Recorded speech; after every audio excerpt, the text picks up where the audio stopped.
I am like freezing cold. You can see the smoke coming out my doggone mouth. See, it's really, really cold. But I just got finished freaking doing what I do. I don't try to make it public because it's no need to make, show certain people that I help or stuff like that or what I do for God because it's not for everybody. Not trying to make a show. Um, and that's not what I came on this video to talk about. On this video, I wanted to talk about um, my lesson learned while going through this journey. Okay, so what made me really, really get up and leave is because it was like a lot of shaking going on. It was just a lot of paranormal stuff that was going on and supernatural stuff that was going on in my arena in my life. Like I would be around people. Well, I kept having untimely stuff like I'm a person that prepares for everything, put stuff away. I'm a great saver. My finances went out. People around me was treating me differently. Usually they're smiling at me. Then they just became very violent, very different. A lot of people, I lost everything. Except God. I found, and that was so crazy. So, yeah, I went to church. I went and, I was trying to, seek help there because I do usually I find peace in scriptures. I don't care what anyone else says to me. That's for me. I find peace in it and understanding a little bit more about life. So, fast forward. I'm still going through this whole struggle, and I go to another church, become a member, and I got attached to this woman really, really kind of quick, and it was like, okay, now I understand, what I was for, but it was an opening in my life. So, shoot, I'm sorry. So, what did I walk down this doggone bar instead of going close to my car? I don't know. But anyhow, so I went to her and we had a good, conversation. We began to form this, fellowship, this relationship. It was a platonic relationship, and it was just a lot of betrayal. But what my pastor said during the time, because I was like, it was certain stuff that was just happening to me that was crazy. And it was like, soon as I got finished talking to this woman about whatever situation I was going through, something would get worse. It would get worse and it would intensify.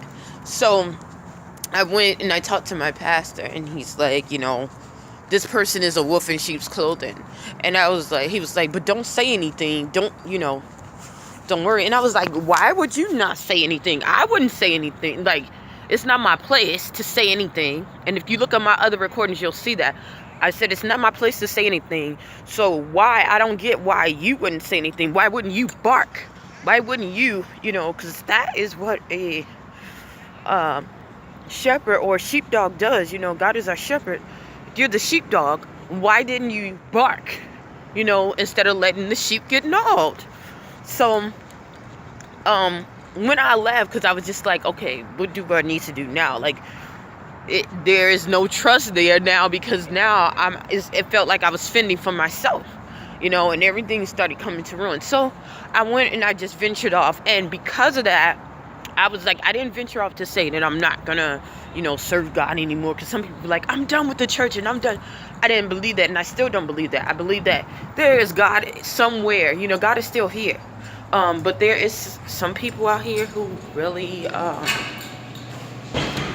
believe in doing right, and believe in God, and believe in His laws, and respect them, to the point that no matter who is there, what is there, they're going to stand for it, and they're going to stand by it no matter what. No matter if it hurts, no matter if you're the only one standing, it does not matter. That's what they're going to do, and that's the decision, and those are the people that I want to be around. So fast forward, after today, I understand, and yeah, I'm in Walmart. I understand why I could not. That's kind of not possible. Good morning. Yeah, that's not possible, and the reason why it's not possible is because Satan is always busy. If you look in the Bible, it always talks about when the apostles was there, when the apostles went to God, Satan was there. And almost in every verse when they talk about somebody's coming around, Brenda, good. Yeah, so every time the apostles come, they talk about sorry about that. It was somebody who used to work with me, and it's so crazy I see her here. But every time they talk about, they're going to see God or they're going to do good, it always says evil is present or Satan is there. So I learned going through this time, coming out of it, no matter what you're doing, especially if you're doing good, evil is always present. Evil is always present, lurking, because how evil tricks people is because it tries to imitate good. If evil just came off as evil and nothing, and only that, it would only get people who were intentionally going for that. But usually, evil has to trick people.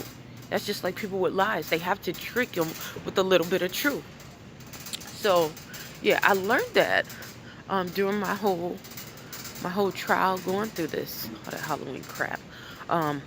Yeah, I learned that through all the things that I went through.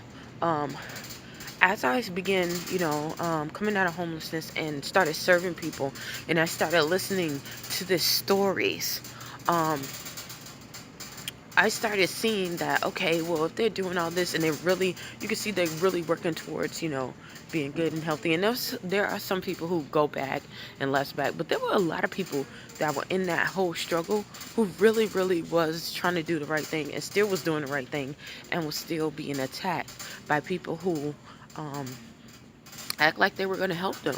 And they didn't. And I can attest to that because I went through that firsthand. Like I talked about, these people who were supposed to be like prayer warriors, which they weren't. They were prayer warriors for Satan, really. So I learned that through through trial and error, and not through, well, I guess through trial and error. Um, I also learned that uh, what my pastor at that time was saying, that you cannot fight every battle. Now, a lot of stuff that he was doing was wrong. It really was. Some of the things that I saw with my spiritual eyes was amazing. It was very amazing. I was just like, no, it didn't happen. But then when you see it again, and then yeah, God is speaking to you, and I try to be like, no, because I'm an ordinary person, but God speaks to ordinary people. But yeah, so I learned that the more I began to serve, the more I understood that evilness was present. It wasn't really once you get over the person phase, because God uses people, Satan uses people, but after a while you understand that we're not wrestling against flesh and blood, and it's principalities and the spiritual wickedness. You'll start seeing stuff like different stuff going to explode and catapult, like crazy accidents happening before you. Um, there were people who were coming out of the blue trying to and I'm not patient, that would try to put curses on me, like literally try to put me in in a cage. Like, these people were coming out of the blue. The more I started serving, the more I started helping, the more I started seeing the evilness come out. And when I say even, when I say Satan, I mean evilness.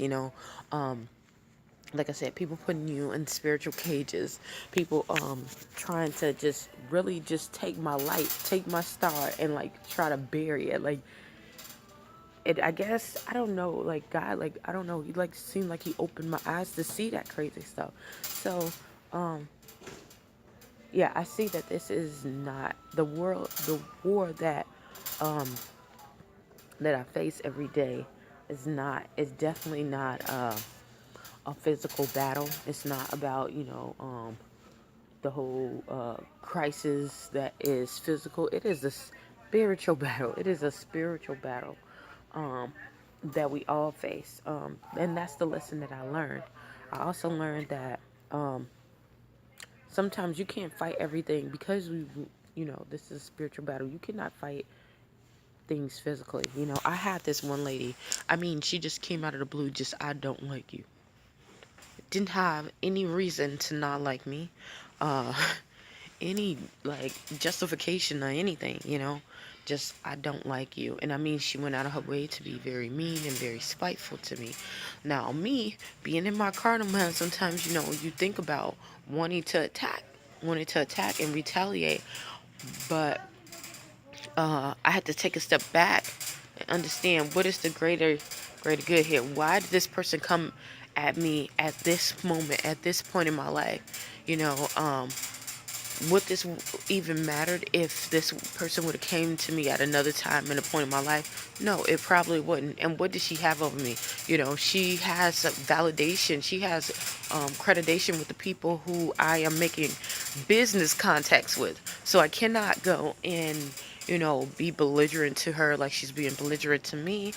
I have to be, you know, of my best behavior. And I just started taking it from a God approach, from God point standpoint. I'm not going to treat you like you're treating me. I'm not going to treat you like I want to be treated. I'm going to treat you like God would treat you, to the best of my ability. And that's what I did. And finally, you know, those chains started breaking, and I'm understanding that, like I said, this is a spiritual battle. This is a spiritual battle. It has nothing to do with physical, other than the works that you do, that you output out of it. But your mindset, how you operate, your action should be dictate about not what you know, just what you see. What else? I understand that because of that, I am not in control. My arm's hurting. I am not in control, and God is in control of everything. Now, He tells us, you know, tame ourselves to guard ourselves, but it is very hard. It's God that it tames my tongue, because I know I'm carnal. I will want to jump out and reach out and touch somebody, you know. Um, so I know, and understanding out of that authority, understanding my place and how far I can go, um, which talks about limitations. Um, I'm understanding more of who I am by understanding who I am not. Um, everyone has limitations, and once you understand your limitations, you will be a better asset to serve in the world, and to be a better asset to the kingdom of God. I had to learn that I cannot. There are a lot of people who are designed to be, you know, athletes and basketball players. And even though I played, you know, sports when I was like in high school and college, um, in like middle school, I'm nowhere near competent to play in the WNBA. You know, that is not my jurisdiction. And if I go outside of that, and I believe that I do, and I go outside of that, that's when I fail. That's when I fail. That's just like in the Bible, how, you know, they talk about, I can't even remember, it's a brain fart in my head, but it talks about, oh my God, it talks about the guy who freaking, the man who wrestled with the angel. The reason why the angel lost, and he said, I'm not going to leave until you bless me. The reason why he freaking lost, the angel lost, is because he was out of his jurisdiction. He was out of his jurisdiction, okay? If you are out of your jurisdiction or limitations, that's what it is, okay? If you are out of your limitations, in what you are supposed to operate in, that's when you fail. A lot of people, you know, you see a lot of people trying to go and break all these laws. Now, we are governed by laws, okay? Whatever jurisdiction or town, that's what it is. Jurisdiction, your country, that's a limitation right there. You are governed by laws. These is saying how far you can go, what you can do, what you cannot do, and what happens when you do it, you know? And this world is designed all on order. Everything, from the things that we eat, to the things that we see, things that we use every day, to our own bodies. We are designed by law. So when you go out of that jurisdiction, you begin to suffer. Say, for instance, that, you know, you want to stay healthy, but then you eat a whole bunch of candy and garbage, and then you wonder why your stomach is really big and really wrong and why you're having all this sickness. It's because you didn't follow a health law. You didn't follow a law that you were supposed to do. You know, that's just like it is. That's just like people who want to be, if you want to be an A student and you go and you do fill out a test and you end up getting an F because you didn't study. Well, that's because you failed the law. If you want to do this, if you want to be an A student, becoming an A is a top grade. That means you have to practice, you have to study, you have to you just have to keep staying focused. You have to do a lot of work. It takes a lot of work and a lot of effort, and it takes continuous focus effort, on that particular subject. You just can't get up and do that. And whenever you violate that law, you end up messing up. So so limitations, understanding my limitations in this field has taken me a lot, has taken me very far, and it also has protected me. When I violated it hurt me a lot, and that's how that's how I learned the lesson from it. But learning my limitations, that was very, very huge. I remember there was it was a food drive that they had, and they're like all food for you. I don't eat food.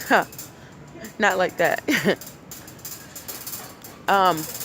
So I went to this food drive, and we're volunteering, and the person over it is like, okay, well, we need 12 people to go and get the rest of the ham and blah blah this, blah blah that.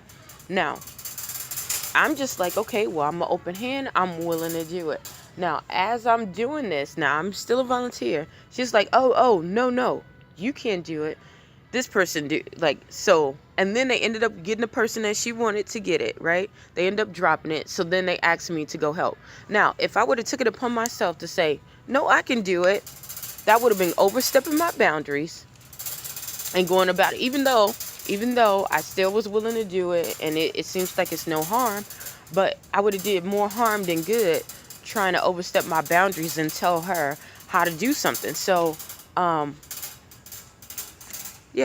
that's just my example of knowing my limitations. Another thing that I learned is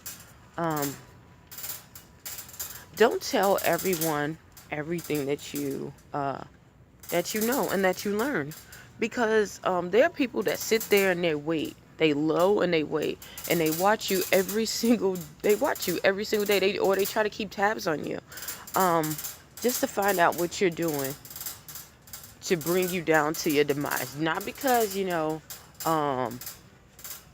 not because they know you or something like that. Some people are just evil. They're just evil, and they hate themselves, and they know they have no other outcome because they decided that they don't want to have any outcome because they don't want to look another route. And because you're doing good, it is offending them. It is offending them, and they're gonna come and attack you. So, that's what I learned. Last but not least, thank you so much. Last but not least, it's so crazy. I always try to film at the beginning of the day, and you're always there. So, thank you. Last but not least, what I learned is that evil has always been around. It has always been around. So for you to go and expose it and say that you're exposing it, it's no need to do it. The true way that you expose evil is just to be light. It's just to be light. Do the best that you can. Be the best that you can, because eventually it will fall off. Light has a elevation and a vibration that is so intense and so hard and so definite that it shuns out all evenness. And I kid you not, it really, really does. Like, just like truth, okay? Think about when people lie about all these health things. Oh no, all these medicines are good and they help you and everything. Okay, eventually when it starts coming down, then you see these side commercials and they say, well, did you take this medicine for cancer? Well, this medicine has so and so and so and so and so and so. Now, they probably didn't believe the person who was saying all that, but eventually it came through, and it was nothing that they could ever do about it, because it was true. Okay, it was true, and they had to adhere to it. Eventually they had to adhere to it. So that's what you have to remember. Yes, it has been here since Eve. Yes, that's what I'm saying. It's been here. It's even before Eden. Think about in heaven. It was there. So you don't have to. And that was my biggest issue. I really wanted to fight, and and I wanted to fight that way. And God really had to teach me how to actually fight. How to fight, and see what my real enemies, who and what my real enemies are. So those are the lessons that I learned during this time. I know I'm still over here in freaking Walmart going around.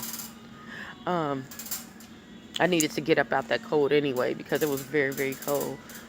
It is getting very chilly for a lot of people that are on the streets. So I definitely understand. Well, I can't, I'm not going through it personally anymore myself, but I can definitely understand, and going out there every day, and doing what God has called me to do. I understand it. So yeah. If you like to support, definitely go into the lab, and you can go on paypal.com/Beldine, and definitely donate, or email me, and I will send you the link. Hopefully something I said or done will help you. I'm sure it probably helps somebody. If you're reading this, if you're reading this, if you're looking at this is no mistake. God makes no mistakes. Nothing is on accident. Um, Whether you acknowledge it or not, everything is intentional. So, and I firmly believe that now. Um, yeah. Thank you for tuning. Stay tuned to Journey to Jerusalem. Thank you so much.